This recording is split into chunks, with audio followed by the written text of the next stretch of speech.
ঈমান আল্লাহ রসুলের মোহাব্বত করা একটা ঈমান। ও মুসলমান, তুমি জানো আল্লাহ রসুল সাল্লাল্লাহু আলাইহি ওয়াসাল্লাম সম্পর্কে হাদিসের মধ্যে আসে, মুসলমান তোমরা যদি তোমার জীবনের চাইতে বেশি মোহাব্বত করতে না পারো তাহলে তুমি কখনো পরিপূর্ণ ঈমানদার হতে পারবে না। আল্লাহ রসুলের মোহাব্বত, আল্লাহ রসুলের প্রেম ভালোবাসা যদি অন্তরের মধ্যে না থাকে তাহলে কখনো তুমি পরিপূর্ণ ঈমানদার হতে পারবে না।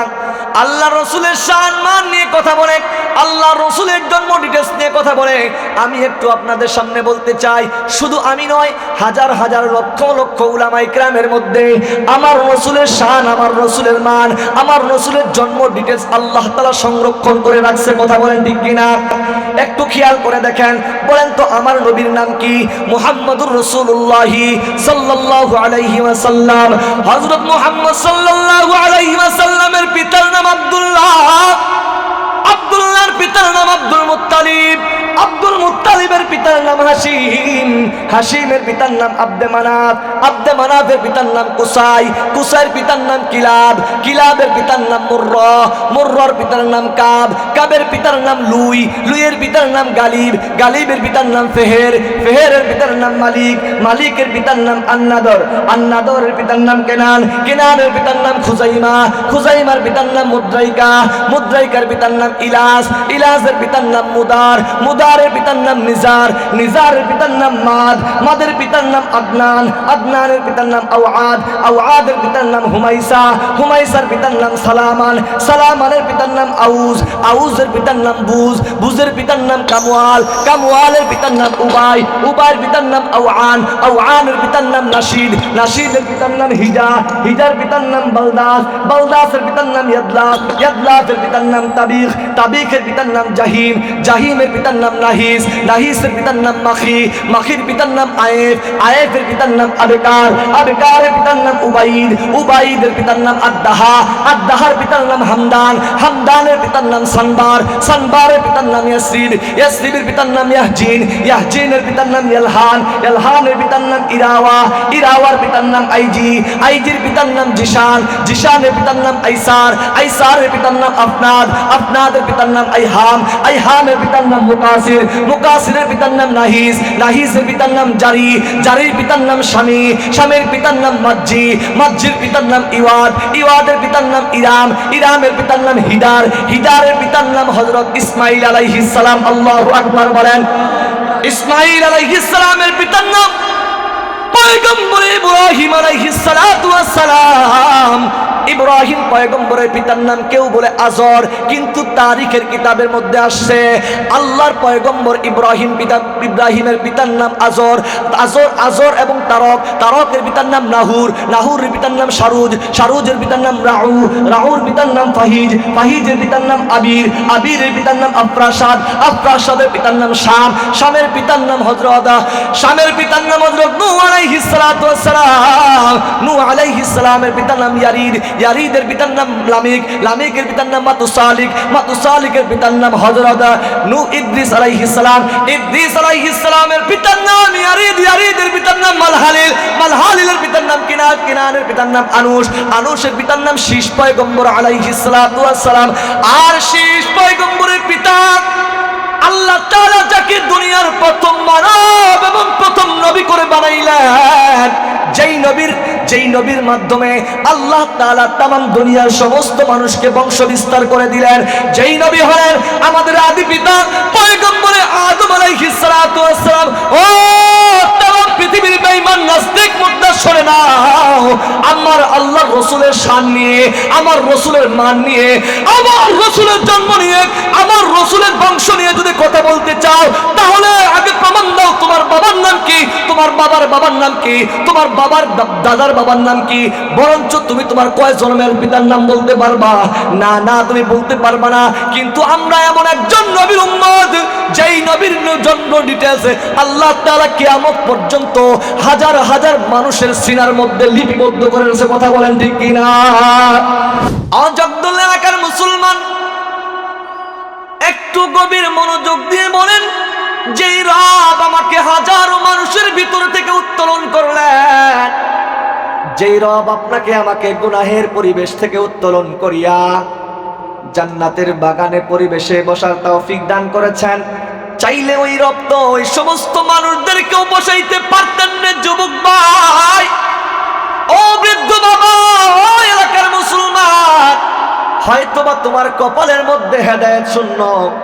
আল্লাহ তাআলা বলেন, পয়গম্বর আপনি আমার বান্দাদেরকে জানিয়ে দেন, মাইয়ুরিদিল্লাহু বিহি খায়রান ইউফাক্কিহু ফিদ্দীন, আমি আল্লাহ তাআলা যাদের কল্যাণ চাই ওই সমস্ত বান্দারা দ্বীনের কাজ করতে পারে। কোন সুবহানাল্লাহ। এই মজমার মধ্যে তো সবাই বসতে পারবে না।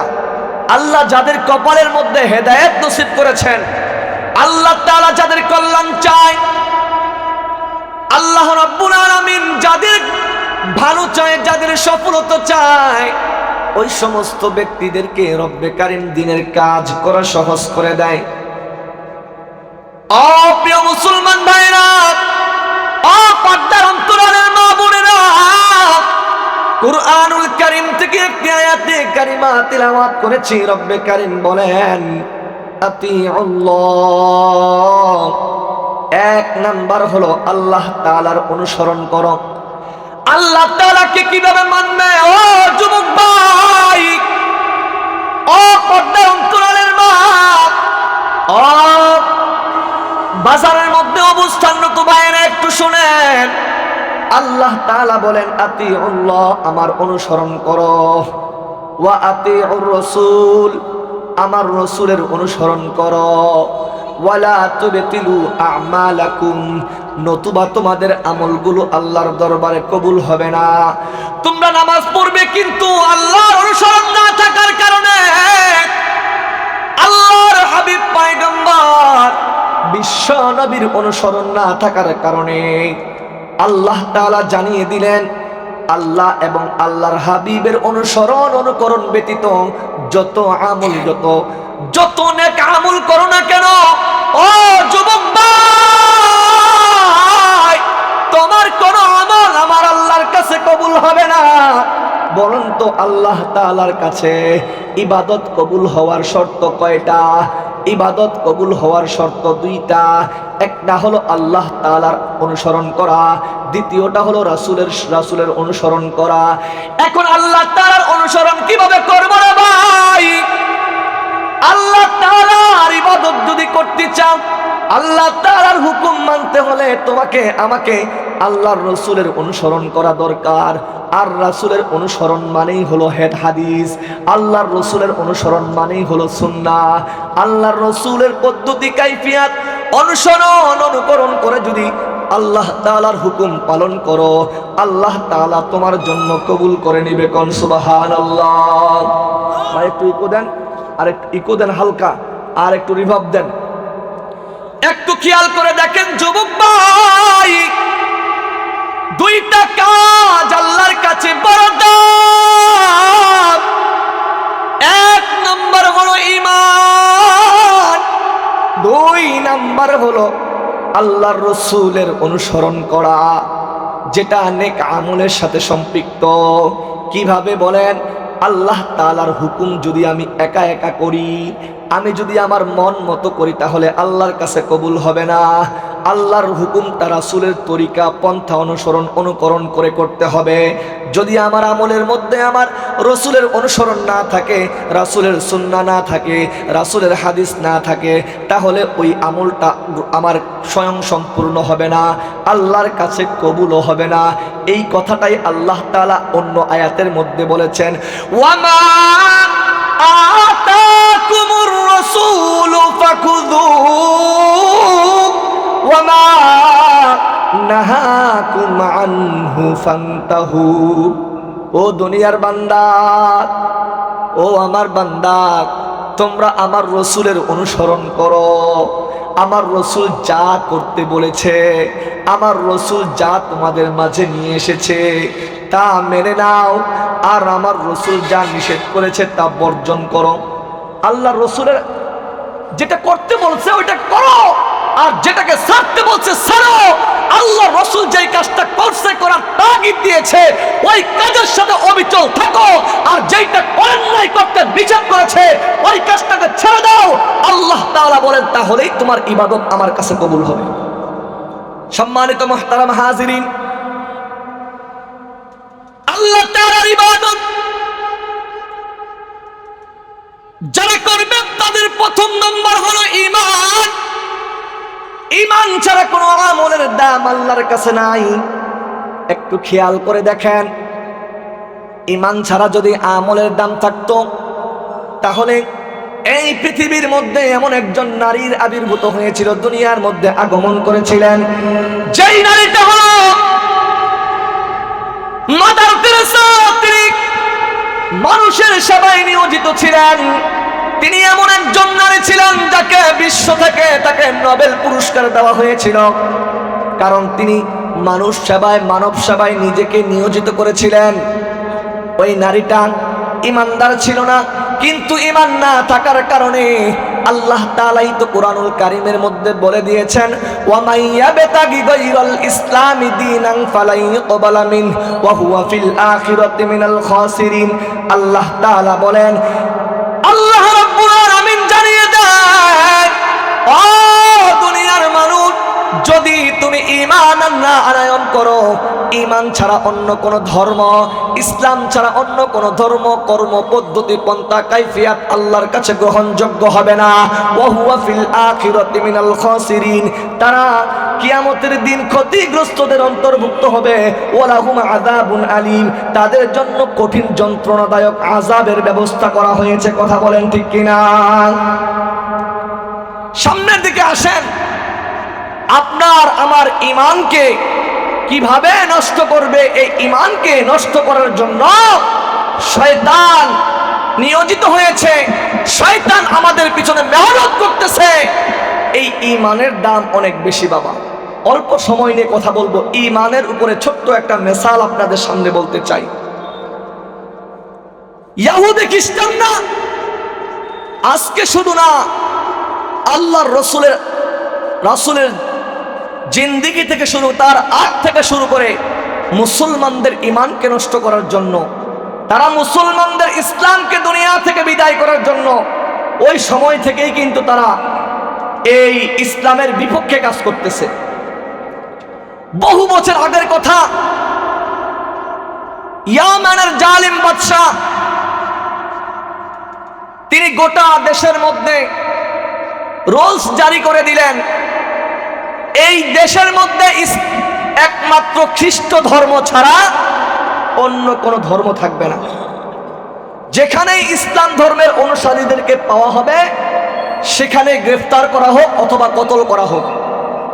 সে সময় গোটা ইয়ামানের মধ্যে কি করলেন? রুলস জারি করে দিলেন। রাজমহল থেকে আইন পাশ হয়ে গেল, একটাও মুসলমান এই দেশের মধ্যে রাখা হবে না। যদি ঈমান হারা হয় তাহলে ছেড়ে দিবা, আর যদি ঈমান হারা না হয় তাহলে কতল করে ফেলবা অথবা বন্দি করে আমার জেলখানার মধ্যে ঢুকাবা। এই আইন যখন পাশ হয়ে গেল, সারা গোটা ইয়ামানের মধ্যে এই আইন পাশ হয়ে গেল। বাদশা, জালিম বাদশা চতুর্দিকে মানুষকে ছেড়ে দিলেন। যেখানেই অন্য কোন ধর্মের মানুষকে পাওয়া হবে সেখান থেকে গ্রেফতার করা হোক। একটু গভীর মনোযোগ দেন। দেখা গেল গোটা ইয়ামানের মধ্যে কোনো মুসলমান নাই। তদানীন্তন সময়ে গোপনে গোপনে আল্লাহর তিন বান্দা ইসলামের দাওয়াত, কালিমার দাওয়াত মানুষের কাছে কাছে, মানুষের দ্বারে দ্বারে পৌঁছে দেওয়ার জন্য নিজেদেরকে প্রস্তুত করলেন এবং তলে তলে তাবলীগি কাজ করতে শুরু করে দিলেন। এক পর্যায়ে দেখা গেল এই সংবাদ জালিম বাদশার কানে চলে গেল। জালিম বাদশাহ তার রাজ্যের সমস্ত সেনাপতিকে ডাক দিয়ে বললেন, সেনাপতিরে, যেখানে তিনটা যুবককে পাবা সেখান থেকেই গ্রেফতার করে নিয়ে আসবা। সঙ্গে সঙ্গে এই সংবাদ তিন যুবকের কানে চলে গেল, যেখানেই আমাদেরকে পাবে সেখান থেকেই গ্রেফতার করবে। তারা নিয়ত করলেন এই দেশ থেকে অন্য কোনো দেশে চলে যাব, আর আমরা আমাদের ঈমানকে হেফাজত করব, ঈমানকে সংবরণ করব, ঈমানকে সংরক্ষণ করব। এই উদ্দেশ্যে 3 যুবক যখন দেশ ছেড়ে পালানোর চেষ্টা করলেন, চলে যাওয়ার চেষ্টা করলেন, এক পর্যায়ে ওই জালিম বাদশার সেনাপতির হাতে আটক হয়ে গেলেন। সেনাপতি এই 3 জন যুবককে নিয়ে রাজমহলে চলে গেলেন, জালিম বাদশার সামনে নিয়ে গেলেন। জালিম বাদশা 3টা যুবককে দেখে মাত্রই ডাক দিয়ে বলে, যুবক বলো বলো, ঈমান ছাড়বে নাকি ঈমান ছাড়ে আমাদের খ্রিস্ট ধর্ম অনুসরণ করবে কিনা? 3টা যুবক এক আওয়াজে ডাক দিয়ে বলে, ও জালিম বাদশা, আমরা 3 জন জীবন দিব কিন্তু ঈমান ছাড়ব না। যেই ঈমান আল্লাহর উপর এনেছি সেই ঈমান কোনোদিন মানুষের কাছে আমরা বিক্রি করতে পারি না। আমার জীবনের চাইতে আমার ঈমানের দাম আল্লাহর কাছে অনেক বেশি। এই কথা বলার সাথে সাথে জালিম বাদশাকে পরামর্শ দিলেন। সেনাপতি ডাক দিয়ে বলেন, ও জাহাপনা, এই যুবকদেরকে এখনই হত্যা করা হোক। কিভাবে হত্যা করা হবে? বিশাল এক অগ্নিকুণ্ডের ব্যবস্থা করলেন, বিশাল এক চুলার ব্যবস্থা করলেন। চুলার মধ্যে বিশাল এক কড়াই, তেলের কড়াইয়ের মধ্যে অনেক তেলকে গরম করা হলো। তেলকে গরম করিয়া ওই 3 যুবককে ডাক দিয়ে বলতেছে, যুবক রে, ঈমান ছাড়বি না এই তেলের মধ্যে যাবি? ডাক দিয়ে বলতেছে, ও জালিম বাদশা, প্রয়োজনে ঈমান, প্রয়োজনে তেলের মধ্যে যাব কিন্তু ঈমান ছাড়ব না। এই কথা বলার সঙ্গে সঙ্গে একটা যুবককে ওই তেলের মধ্যে ছেড়ে দেওয়া হলো। মুহূর্তের মধ্যে যুবক ওই তেলের মধ্যে যাওয়ার সাথে সাথে তার গোস্তগুলো খসে খসে পড়ে গেল, তার শরীরের হাড্ডিগুলো ভেসে উঠল। পাশে 2 যুবক ছিলেন, 2 যুবক চিৎকার, কিছু সময় কান্না করে আর কিছু সময় হাসে। তাকে প্রশ্ন করা হলো, যুবক তুমি কান্না করো কেন? কই কান্না এই কারণে করি যে আমরা 3 ভাই একসাথে ইসলামের দাওয়াত দিয়েছিলাম, কিন্তু আজকে আমরা 3 ভাইয়ের মধ্যে এক ভাই দেখলাম আমার আগে আল্লাহর জান্নাতের মধ্যে চলে গেছে। ও জালিম বাদশা, তুমি দেখতেছো এটা তেলের কড়াই না, এটা কোন তেলের কড়াই না, এটা জান্নাতের বাগান। তোমার চোখ আর আমার চোখ এক নয়। আমি দেখতেছি এই জান্নাতের বাগানে আমরা 3 ভাই একসাথে ছিলাম, কিন্তু আমার আগে আমার ভাই জান্নাতে চলে গেছে। কোন সুবহানাল্লাহ। 2 নাম্বার যুবককে ডাক দিয়ে বললেন, ও যুবক বলো বলো, ঈমান ছাড়বা না, তেলের মধ্যে চলে যাবা? ওই যুবকটাও ডাক দিয়ে বলতেছে, প্রয়োজনে তেলের মধ্যে চলে যাব, কিন্তু আল্লাহ তাআলার দেওয়া নিয়ামত ঈমান আমি ছাড়তে পারবো না, ঈমান ছাড়তে পারবো না। ঈমান না ছাড়ার কারণে 2য় ভাইটাকেও তেলের মধ্যে ছেড়ে দেওয়া হলো। মুহূর্তের মধ্যে ওই তার শরীরের গোস্তগুলো খসে খসে পড়ে গেল, আর তার শরীরের হাড্ডিগুলো ভেসে উপরের দিকে উঠে গেল। এই দৃশ্য দেখার পরে কোন ক্রমেই যেহেতু তাদের ঈমান হারা করতে পারতেছে না, সেনাপতি ডাক দিয়ে বললেন, হুজুর অন্য পন্থা অবলম্বন করেন। মুসলমান তাদের ঈমান ছাড়বে না, প্রয়োজনে নিজের জীবনটা আল্লাহর রাস্তায় বিলীন করে দিবে। কথা বলেন ঠিক কিনা? এই কথা বলার সাথে সাথে দেখা গেল ওই পরামর্শ দিলেন, হুজুর আমাদের মেন উদ্দেশ্য হলো তাকে ঈমান হারা করতে হবে। কিভাবে করব? বলে যে আমার একটা মেয়ে আছে। ভাই আমার একটা মেয়ে আছে, অপরূপ সুন্দরী। আমার মেয়েটা গোটা ইয়ামানের মধ্যে সবচেয়ে বেশি সুন্দরী। আমার মেয়ের মতো সুন্দরী আর দ্বিতীয় কেউ নাই। তাই একটা কাজ করা যায়, এই যুবকের সাথে আমার মেয়েকে একটা ঘরের মধ্যে কিছুদিন বন্দি করে রাখা হোক, তাহলে দেখবেন আমার মেয়েটাকে অপকর্ম করে তার ঈমান হারা করে ফেলবে। এই কথা বলার সাথে সাথে জালিম বাদশা বলতেছেন, তোমার টেকনিক তো খারাপ নয়, দেখো যুবকের ঈমান হারা করা যায় কি যায় না। সঙ্গে সঙ্গে একটা ঘরের মধ্যে নিয়ে যাওয়া হলো। ওই ঘরের মধ্যে ওই যুবতী মেয়েটাকে আবদ্ধ করা হলো, যুবকটাকে আবদ্ধ করা হলো। যুবক ওই ঘরের মধ্যে আবদ্ধ হওয়ার পরে দেখা গেল যুবকের সামনে ওই যুবতী মেয়েটা সমস্ত শরীরের পোশাকগুলো খুলে উলঙ্গ অবস্থায় যুবকের সামনে নাচানাচি করে, আমোদ প্রমোদ করে, তাকে বারবার তার সামনে যাওয়ার চেষ্টা করে। কিন্তু আল্লাহ তাআলার পক্ষ থেকে এমন অবস্থা হয়েছিল, মেয়েটা যখন ওই যুবকের সামনে যায় মনে হয় কি যেন তার শরীরের মধ্যে কারেন্টের মতো হিট করে, কারেন্টের মতো শর্ট করে। কোন সুবহানাল্লাহ। সামনে যাইতে পারে না, আর যুবকের চোখ তার দিকে এক সেকেন্ডের জন্য যায় না। খাবারের সময় হলে যুবতী নারী ওই মহিলাটা খাবার নিয়ে সামনে দাঁড়ায়, যেহেতু সময় অল্প তাড়াতাড়ি বলতেছি আমি, তখন খাবারগুলো খায় না। যখন তিনি এক সময় ব্যর্থ হয়ে দূরে সরে যায়, সে সময় দেখা যায় ওই নারীটা যখন ক্লান্ত হয়ে যায়, আল্লাহ প্রদত্ত কি যেন আসমান থেকে খাবারের ব্যবস্থা হয়ে যায়। কোন সুবহানাল্লাহ। এইভাবে করে 40 দিন চলে গেল। শেষ পর্যায়ে ওই জালিম বাদশা ডাক দিলেন, ডাক দিয়ে বলতেছে, ও সেনাপতি যাও দেখো তার ঈমান হারা হয়েছে কিনা। শেষ পর্যায়ে যখন ওই সেনাপতি আসলেন, এসে বলতেছে, মা এই যুবকের ঈমান নষ্ট করতে পারছো কিনা? বলে, বাবা না, আমি তার ঈমান নষ্ট কি করব, তার মধ্যে এমন কিছু পেয়েছি যা দেখার সাথে সাথে তার রবের উপর ঈমান আনছি। কোন সুবহানাল্লাহ। আমি তাকে ঈমান হরণ করব কি, তার রবের উপর ঈমান আনে ফেলছি। সর্বনাশ, এই খবর যদি আমার বাদশা শুনতে পারে, তুমিও শেষ, ওই যুবকও শেষ। এখন কি করা যায়? বলবা যে একটা পদ্ধতি অবলম্বন করে এখান থেকে বের করতে হবে। বলবে 40 দিন থাকার কারণে, না খাওয়ার কারণে তিনি অসুস্থ হয়ে গেছে, তার ট্রিটমেন্টের প্রয়োজন, তার সুস্থতার প্রয়োজন। এই পদ্ধতিটা দেখাইয়া তাকে এখান থেকে নেওয়া হোক। এখান থেকে নিয়ে যাওয়া হলো, তাকে দেশ থেকে বের করে দেওয়া হলো। বের করে দেওয়ার পরে রাস্তা দিয়ে যুবক সামনাসামনি হাঁটতেছে, পিছন দিক থেকে ওই মেয়েটা ডাকতেছে, যুবক রে, আমি তো তোমার রবের উপর ঈমান এনেছি, আমি তোমাকে বিবাহ করতে চাই, তুমি আমার উপর কি করো, আমার দিকে ফিরে তাকাও। না, তুমি একজন গায়ের মাহরাম, তোমার দিকে তাকানো আমার জন্য কি না, জায়েজ নাই, বৈধ নয়, এটা হারাম, তাকানো যাবে না। তাহলে বিবাহ করে নাও। বিবাহের জন্য তো কম পক্ষে 2 জন সাক্ষীর প্রয়োজন, কম পক্ষে হলেও। তাহলে এই সাক্ষী পাবো কোথায়? আল্লাহর পক্ষ থেকে ওই 2 ভাই, যেই 2 ভাই তেলের মধ্যে গেলেন, ওই 2 ভাই সামনের দিক থেকে সাদা কাপড় পরিহিত ঘোড়ার পৃষ্ঠে আরোহণ করে আসতেছে। এসে বলতেছে, ও যুবক, আল্লাহর পক্ষ থেকে আমাদেরকে পাঠানো হয়েছে, তুমি এই নারীকে বিবাহ করে নাও। ওই বিবাহের সাক্ষী আমরা 2 জন। কোন সুবহানাল্লাহ। তখন বলতেছে, তোমরা কারা? বলে, আমরা কেউ না, আমরাই তোমার সহোদর 2 ভাই। আমরা কিছুক্ষণ আগে কিন্তু এই জালিম বাদশার হাতে ওই আগুনের কড়াইয়ের মধ্যে, তেলের মধ্যে আমরা কি হয়েছিলাম, আমরা জীবন দিয়েছিলাম, ঈমান ছাড়ি নাই। এই জন্যই আল্লাহ রাব্বুল আলামিন আমাদেরকে জান্নাতের মেহমান বানাইছে। কোন সুবহানাল্লাহ।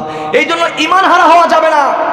ঈমান, বর্তমান ঈমানকে হরণ করার জন্য বিভিন্ন ফিরকায়ে বাতিলের আগমন হয়েছে, কাদিয়ানি ফিতনার আগমন হয়েছে, হিজবুত তাওহীদের ফিতনার আগমন হয়েছে, আহলে কুরআনের ফিতনার আগমন হয়েছে।